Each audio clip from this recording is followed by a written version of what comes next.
రాష్ట్ర మహాసభలు దేశవ్యాప్తంగా యువత ఎదుర్కొన్న సమస్యలు అదేవిధంగా ప్రస్తుత రాజకీయ అంశాలపైన చర్చించడం జరుగుతుంది. ముఖ్యంగా దేశంలో నిరుద్యోగ సమస్య రోజు రోజు పెరిగిపోతూ ఉంది.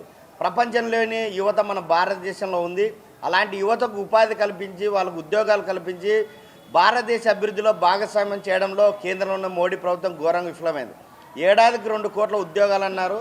వాళ్ళు వచ్చి ఇప్పుడు 9 సంవత్సరాలు అయింది. మూడోసారి 11 సంవత్సరాలు అవుతుంది. అంటే దాదాపు 22 కోట్ల ఉద్యోగాలు భర్తీ కావాలా, కానీ ఉద్యోగాలు భర్తీ చేయడం లేదు. ఎవరన్నా చదువుకున్న వాళ్ళు ఉద్యోగాలు ఇవ్వండి అంటే మీరు పకోడి బండిలు పెట్టుకోండి అంటున్నారు. అదేవిధంగా ప్రభుత్వ రంగ సమస్యలను కూడా అమ్మివేస్తూ ఉన్నారు.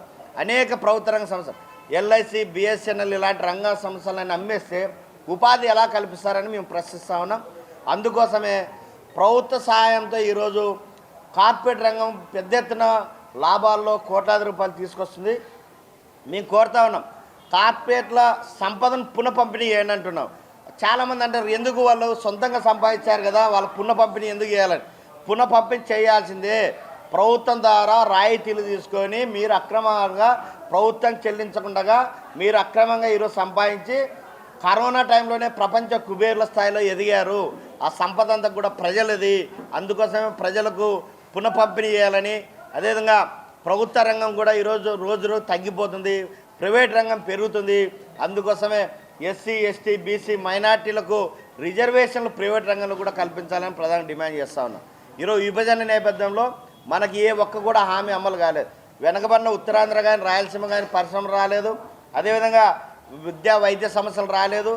అందుకోసం మేము కోరుతా ఉన్నాం, విభజన హామీలు అమలు చేస్తూ ఈ ప్రాంతాలు అభివృద్ధి చేయడంతో పాటు నూతన పరిశ్రమ తీసుకురండి అంటున్నాం. ఒక్క పరిశ్రమ కూడా రాలేదు. మోడీ ప్రభుత్వం వచ్చిన తర్వాత ఉన్న సమస్యలు మూసివేస్తున్నారు, కానీ ఒక్క పరిశ్రమ కూడా రాలేదు. అందుకోసమే సమగ్ర విభజన విధానం కావాలి.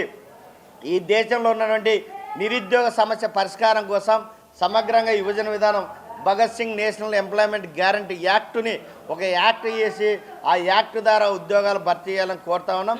మన రాష్ట్రంలో కూడా కూటమి ప్రభుత్వం ఉంది, కానీ కూటమి ప్రభుత్వం చెప్పింది మేము వచ్చిన తర్వాత ఉద్యోగాలు భర్తీ చేస్తామని, కానీ డిఎస్సి పైన సంతకం పెట్టారు. డిఎస్సి నోటిఫికేషన్ అమలు కాలేదు. అందుకోసమే మన రాష్ట్రంలో కూడా ఇప్పుడు అభివృద్ధి చెందుతున్న నేపథ్యంలో రాష్ట్ర అభివృద్ధిలో కూడా మన యువతను భాగస్వామ్యం చేయాలి. రాజధాని అమరావతిని ఫ్రీ జోన్ చేయమంటున్నాం. అంటే రాజధాని ప్రాంతంలో సెక్రటరియట్లో భర్తీ చేసే ఉద్యోగాలన్నీ కూడా 26 జిల్లాల నిరుద్యోగులకు అవకాశం ఉంది.